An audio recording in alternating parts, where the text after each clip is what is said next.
and Autonomous by Annalee Newitz. Of all of those, by the way, the only really big publisher in there is Knopf. Although Tor is kind of the big publisher in the genre world. Have you read any of those or heard of any of those? No, I haven't actually. I mean, I've seen some of them go by at the library. Strange Case of the Alchemist's Daughter sounds familiar. N.K. Jemison's been on my radar for a bit. I just haven't picked her up yet. But yeah, no, haven't actually read any of those. Yeah. Something I'm gonna try to do is read the Nebulas. Try to read a few of them. Some people read all of them, but it's kind of difficult for me to read anything right now. But same. And then novella, which has been said is under 50,000, but more than around 20,000. We've got River of Teeth by Sarah Gailey, Passing Strange by Ellen Klages. Then there were parentheses in-1, Sarah Pinsker, Barry's Deal by Lauren Simshon, All Systems Red by Martha Wells, and The Black Tides of Heaven by J.Y. Yang. Most of those published by Tor.com. And then Best Novelette, which as we said earlier is under 20k but above about 8k words. We got Dirty Old Town by Richard Bowes, Weaponized Math by Jonathan P. Brazy, Wind Will Rove by Sarah Pinsker, again. A Series of Stakes by Veena Jimin Prasad, A Human Stain by Kelly Robson, and Small Changes Over Long Periods of Time by K.M. Spara. And these came from Clark's World, Asimov's Expanding Universe, a bit more diverse thing. Novellas aren't published that frequently. They're kind of an old school format. Really popular in the middle of the century, but now it's kind of gotten shorter or longer.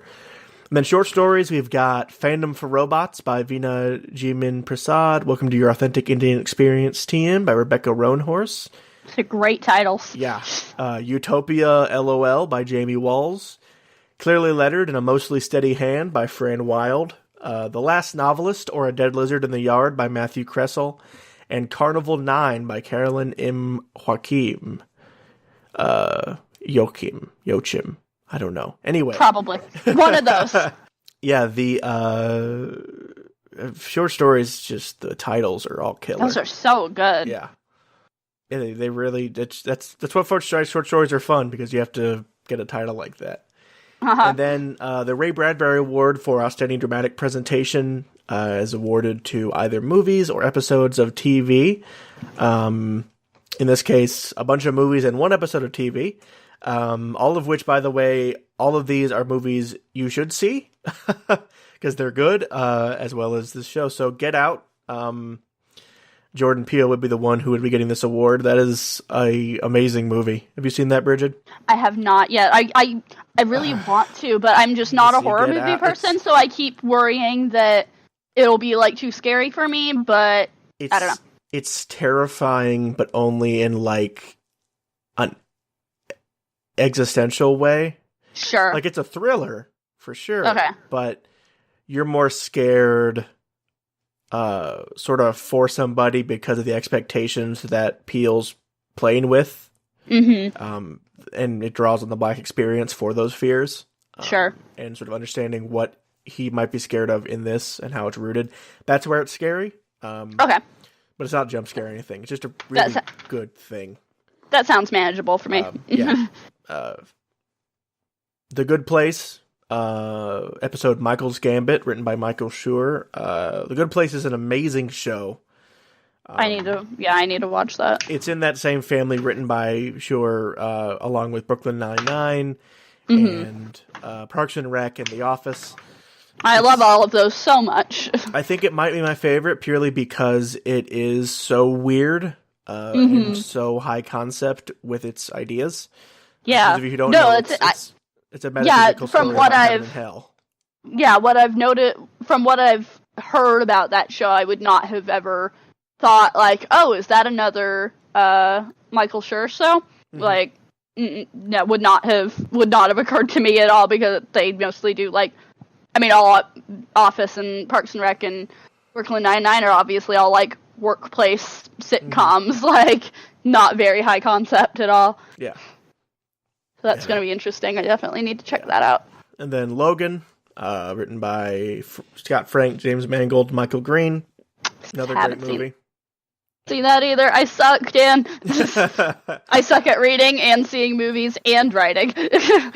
Logan's really good if you're into superhero stuff because it's a really good deconstruction of that. Shape of Water, which I haven't seen. I need to. Guillermo del Toro and Vanessa Taylor, another Oscar nominee. I just love Del Toro so much. Yeah, no, he is fantastic. Star Wars: Last Jedi, written by Rian Johnson. Fantastic movie. Fantastic. Haters gonna hate. Love that. Yeah, movie. I don't give a fuck what you guys think. Come at me. And then Wonder Woman is written by Alan Heinberg. Also fantastic. Also fantastic. It's a tough field. I imagine it's going to go to either Get Out or Shape of Water. Get Out needs to win something. It's been winning a lot of things lately. Has it? It's been when there's been a lot of writing or more indie. I thought it got snubbed by some big thing, but I don't really pay attention to awards shows all that much. Well, the Golden Globes called it a comedy. Yeah, that's what I was thinking of. I'm like, what the fuck? It's a satire, so it technically is a comedy. But it's also horror. It's a no pun intended black comedy. It's very very dark in its humor. It's not a laugh out loud humor either.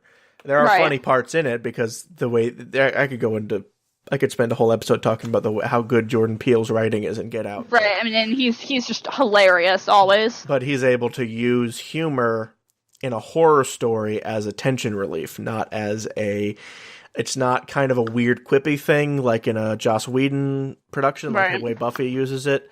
It really is sort of it's a faucet, it's a release valve on the horror. And that's how he refers to it. I've seen him refer to it that way.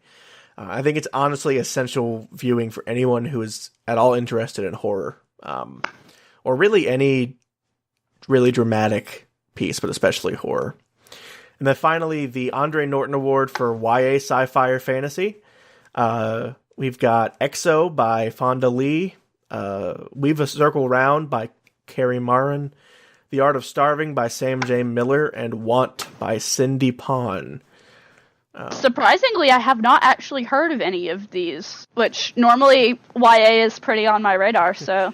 These are coming from bigger publishers, Scholastic, Harper, Simon. It's I don't know what the selection process is, but it's pretty. I mean, YA is a wide field, and YA is probably one of the easiest genres to do genre in. Just because young people aren't disillusioned with life yet, so they are still into this stuff. And as a writer, it's just a lot of fun to write YA. There's a lot of fun to it, a lot of freeing qualities to YA fiction. Absolutely. You don't have to make it as depressing as you need to do for other stuff. But that's the Nebulas. We'll find out the winners in May, and we'll obviously go over those real quick when that happens. But the cool thing about the Nebulas is, as you can tell from the list, or can't tell because, names are names, but it's a really diverse field. A lot of women. A lot of people of color, Asian writers especially. Yeah, it's great. These are all published in America stuff, so I mean, obviously it's going to be mostly Americans, but African American writer. I mean, Jane K. Jemison's been kicking ass as an African American writer. I don't want to make assumptions about the orientations in here, but there's a few LGBT writers I know who are nominated. Oh, good. Sci-fi fantasy is really on the forefront of diversity, which it should be when it comes to genres. It really ought to be a more diverse field. And the Nebulas are showing a bit of a commitment to that. Okay, so because this is our only episode for February, we're going to do a little bit extra when it comes to publishing. Because you should always be publishing, always be submitting your stuff.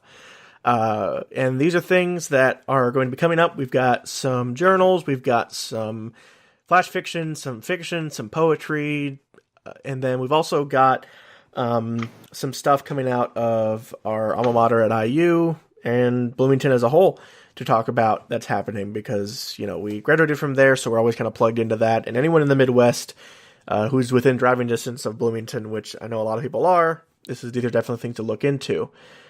So, but before we get to that, I want to talk about a few things. First, the Burning Word Literary Journal is accepting work. They're accepting flash fiction that is between 300 to 500 words. This could be microfiction, short stories, sudden fiction, drabbles. Not a drabble. Drabble's a little bit too short. You can submit up to 2 pieces, and they must be one file. They should run less than 5 pages, and obviously can't be unpublished. Key to this is it's a contest. Normally, I try to cover unpaid things, but this is a contest, so it's a $3 entry fee, so not too bad. Yeah, not bad at all. It's a double-blind submission process. Have you ever done one of these, Bridget? I have not. You have to remove any evidence of your name from your work. Oh, actually, I have done that. That's what we did. We didn't call it that. Well, we just called it blind submissions. When I was working on the first issue of Indiana Review online, that's what we did. We did blind submissions. Yeah, and you will submit a third-person bio of yourself, and then you will submit it that way. It kind of makes sure that all the writing is 100% egalitarian. Burning Word's been publishing since 2000. They're not really connected to anybody. They're just an independent journal.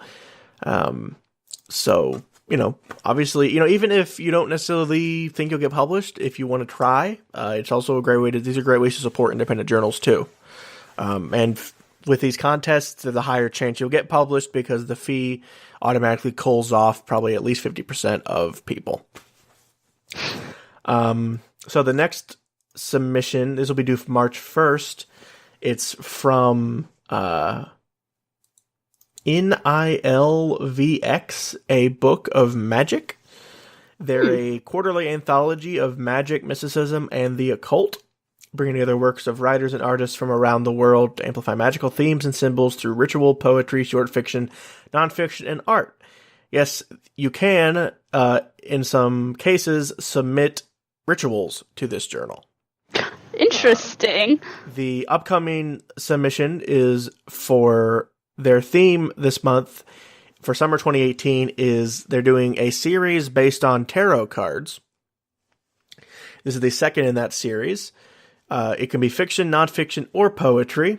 You have to use one of these 6 windows for inspiration: the Magician, the High Priestess, the Empress, the Wheel of Fortune, the Tower, or the Sun. They want you to use those themes. They're open to anything, as long as it fits into that. Fiction has to be between 3,000 to 5,000 words. Nonfiction is the same. If you want to write poetry on that theme, you can submit up to 5 poems. So, and there's no submission fee. There is no. They won't pay you, but it's a publishing. It's a weird publishing thing. It's interesting. And if you want to get published in a really kind of out there journal, check out NILVX. I should send a link to that to Matt. Yeah, he's a guy that I'm going to be interviewing soon. Yeah, well, they're he's wild. Into that kind of weird shit. For the submission of rituals, they call it Magicae Arts. They would like you to identify your tradition and purpose of practice, recommended implements or supplies, altar arrangement, specific timing, and detailed instructions, excluding your preparatory practices.